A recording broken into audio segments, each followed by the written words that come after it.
കൃഷി അതിപ്പോൾ എത്ര ചെറുതായാലും വലുതായാലും അത് ചെയ്യുന്നവർക്കറിയാം. അതിൽ നിന്ന് എന്തെങ്കിലുമൊക്കെ ഒരു വിള കിട്ടുമ്പോഴുണ്ടാകുന്ന ആ ഒരു ഹാപ്പിനെസ് അതൊരു വല്ലാത്ത സംഭവമാട്ടോ. നമ്മളിതേ കുറച്ച് പുതിന തൈ ഒന്ന് മുളപ്പിച്ചെടുത്തിട്ടുണ്ട് കേട്ടോ. കടയിൽ നിന്ന് മേടിച്ചെടുക്കുന്ന പുതിന അതിൻ്റെ തണ്ട് മാത്രം വേറെയാക്കി അത് ഒന്ന് വെള്ളത്തിലിട്ട് 2-3 ദിവസം കഴിയുമ്പോഴത്തേക്കും ഇതുപോലെ മുള പൊട്ടും. അപ്പം ഞാനിതിവിടെ ഇതേ കുറച്ച് കുഴിച്ചിടുന്നുണ്ട്. ആദ്യം നമ്മുടെ മുളക് തൈയിൽ തന്നെയാണ് കേട്ടോ. നമ്മൾ കഴിഞ്ഞ വീഡിയോയിൽ കണ്ടവർക്കറിയാം മുളക് തൈ ഇപ്പോൾ ഇതേ മുട്ടൊക്കെ ഇട്ട് തുടങ്ങിയിട്ടുണ്ട്. അപ്പം അതിന് നമ്മൾ അത്യാവശ്യം വളമൊക്കെ ഇട്ട് കൊടുക്കാറുണ്ടല്ലോ. അപ്പോൾ അതിൽ കുറച്ച് നട്ടിട്ടുണ്ട്.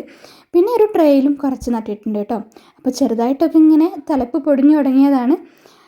പിന്നെ നമ്മളിതാ നമ്മുടെ തക്കാളിയും മുളകും ഒക്കെ കുഴിച്ചിട്ടുണ്ടായിരുന്നല്ലോ, അതൊക്കെ ഒന്ന് വലുതായി വന്നിട്ടുണ്ട് കേട്ടോ. കൃഷി ചെയ്യുക എന്നുള്ളത് എനിക്ക് എപ്പോഴും ഒരു ഹാപ്പിനെസ്സാണ്. അല്ലെങ്കിൽ പിന്നെ ഈ ഒരു എറണാകുളത്ത് വന്നിട്ടും ഈ ടെറസിൻ്റെ മുകളിൽ ഇങ്ങനെ മണ്ണും ഒക്കെ നട്ട് ഇതുപോലെ ചെയ്യണമെന്നുണ്ടെങ്കിൽ കുറച്ചൊക്കെ അതിനോടൊരു കമ്പം വേണമല്ലോ. ഒരാഴ്ച കഴിഞ്ഞപ്പോഴേക്കും ഇതേ മുളകൊക്കെ ഇങ്ങനെ പൊടിഞ്ഞു തുടങ്ങിയിട്ടുണ്ട് കേട്ടോ. നമ്മുടെ പൂവൊക്കെ വിരിഞ്ഞ് നല്ല മുളകൊക്കെ ഉണ്ടായി തുടങ്ങിയിട്ടുണ്ട്. അതുപോലെ തന്നെ നമ്മുടെ തക്കാളി ചെടിയിൽ ഇത് പൂവൊക്കെ പിടിച്ചിട്ടുണ്ട് കേട്ടോ. ഇതൊക്കെ കാണുമ്പോൾ നമ്മുടെ കായ്ച്ചിട്ടില്ലെങ്കിലും ആ പൂവ് കാണുമ്പോൾ രസമാണ് കേട്ടോ. പിന്നെ ഇതിൻ്റെ ഇടയിൽ ഞാനിപ്പോൾ നുള്ളിക്കളഞ്ഞല്ലോ, അതുപോലെ നുള്ളിക്കളഞ്ഞു കൊടുക്കണമെന്ന് ഞാൻ യൂട്യൂബിൽ എവിടെയോ കണ്ടു. അപ്പോൾ അതിനുശേഷം പരീക്ഷിച്ച് നോക്കിയതാണ് കേട്ടോ. പിന്നെ അലവരത്തയും ഒക്കെ നന്നായി വന്നിട്ടുണ്ട്. പിന്നെ ഈ ഒരു ചീനമുളകിൽ അത്രത്തോളം മുളകൊന്നും പിടിക്കുന്നില്ല. എന്താണ് എൻ്റെ റീസൺ എന്ന് എനിക്കറിയില്ല. കുറച്ച് കഞ്ഞിവെള്ളമൊക്കെ ഒഴിച്ചു കൊടുത്തിട്ടുണ്ട് കേട്ടോ. ശരിയാവും നോക്കണം. പിന്നെ ആളിത് നിങ്ങൾക്കൊരു ക്ലാസ് എടുത്ത് തരും കേട്ടോ. പിന്നെ നമ്മൾ വന്നിട്ടുണ്ട് ഈ ചെടികൾക്കൊക്കെ എങ്ങനെയാണ് വെള്ളം കിട്ടുന്നതെന്ന് അറിയാം. നമ്മൾ മണ്ണിൽ തന്നെ വെള്ളം വയ്ക്കും. അപ്പം ഇങ്ങനെ ഈ ചെടികൾക്ക് അങ്ങനെ വെള്ളം കിട്ടുന്നതെന്ന് നിങ്ങൾക്കറിയോ? നമ്മൾ ഇതിൻ്റെ അടിയിലുള്ള വേര് ഇങ്ങനെ ഉണ്ടായിരിക്കും.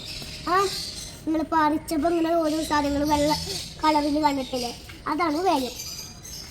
അപ്പം എന്തുണ്ടാവും ചോദിച്ചാൽ ഇങ്ങനെ വെള്ളം ഒഴിച്ചാൽ അത് ഈ ചെടികൾക്കൊക്കെ ഇങ്ങനെ വന്നിട്ട് അവർ കുടിച്ചിട്ടാണ് ഈ ചെടികളുടെ മുള്ളൊക്കെ വരുന്നത്. ഇങ്ങനെ ഉണ്ടോ ഓരോ ചീനമുളക് ഉണ്ടാവുന്ന തക്കാളി മതി എനിക്ക് മരങ്ങളാണ് നോക്ക്. അവൻ്റെ കുഞ്ഞു അറിവുകളൊക്കെ ഒന്ന് ഷെയർ ചെയ്താണ് കേട്ടോ. അവനും വീഡിയോ എന്ന് പറയുമ്പം അവന് നമ്മുടെ യൂട്യൂബ് ഫാമിലിയിൽ ഇതുപോലെ വീഡിയോ ചെയ്യുന്നത് ഭയങ്കരമായിട്ട് ഇഷ്ടമാണ് കേട്ടോ. അപ്പം ഞാനും അവനെ നിരുത്സാഹപ്പെടുത്താറൊന്നുമില്ല. അങ്ങനെ നമ്മുടെ മുളകും തക്കാളിയും ഒക്കെ ഇതേ പൂവൊക്കെ മാറി കായൊക്കെ പിടിച്ച് തുടങ്ങിയിട്ടുണ്ട്. പിന്നെ 1-2 ആഴ്ചക്കുള്ളിൽ തന്നെ ഇതേ മുളകൊക്കെ നന്നായി പിടിച്ചിട്ടുണ്ട് കേട്ടോ. അപ്പോൾ നമുക്ക് നമ്മുടെ വീട്ടാവശ്യത്തിന് വേണ്ടിയുള്ള മുളക് ഇതേ മുകളിൽ നിന്ന് ഇപ്പോൾ അത്യാവശ്യം കിട്ടുന്നുണ്ട്. ഓരോ ദിവസവും ഇവിടെ വന്നിട്ട് ഇതിൻ്റെ വളർച്ചയ്ക്ക് നിങ്ങൾ കാണുമെന്ന് പറയുമ്പോൾ അതൊരു വല്ലാത്ത സംഭവം. ഓഫീസിൻ്റെ ആ ഒരു തിരക്കും കാര്യങ്ങളൊക്കെ കഴിഞ്ഞിട്ട് കുറച്ച് സ്ട്രെസ് റിലീഫ് നമുക്ക് ഇവിടെ വന്നാലാണ് കേട്ടോ കിട്ടുന്നത്. അപ്പോൾ തക്കാളിയൊക്കെ ചെറുതായി ഇങ്ങനെ പഴുത്ത് തുടങ്ങിയിട്ടുണ്ട്. നാട്ടിലുണ്ടായിരുന്ന പോലെ കാര്യമായിട്ടുള്ള വളപ്രയോഗങ്ങളൊന്നും നമ്മൾ ചെയ്യാറില്ല. കുറച്ച് പച്ചക്കറി വേസ്റ്റൊക്കെ തന്നെയുള്ളൂ കേട്ടോ. ഞങ്ങളിത് പൊട്ടിക്കാൻ പോവുകയാണ്. ഇത് നോക്കി കുറച്ചൊക്കെ വലുതായിട്ട് കാണുന്നില്ലേ, അതപ്പോൾ നമ്മൾ ഇത് പൊട്ടിക്കാൻ പോവുകയാണ്. രണ്ടാമത്തതാണ്.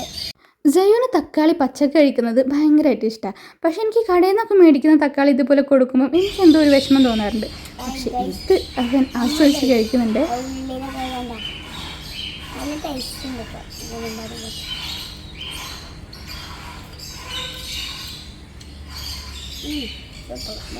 നമ്മളൊരു വിഷവും ചേർക്കാതെ ഉണ്ടാക്കിയെടുക്കുന്ന തക്കാളിയൊക്കെ ആകുമ്പോൾ പിന്നെ കഴിച്ചാലും അതിലൊരു കുഴപ്പം പറയാനില്ലല്ലോ. പിന്നെ ഇതേ മുളകും ഞാൻ പറിച്ചോളാം എന്ന് പറഞ്ഞിട്ട് അവൻ എന്നെ പൊട്ടിച്ചെടുക്കുന്നുണ്ട്. അവനൊക്കെ എന്നെക്കാട്ടിലും ഇതുപോലെ ഭയങ്കര ഇഷ്ടമാണ് കേട്ടോ.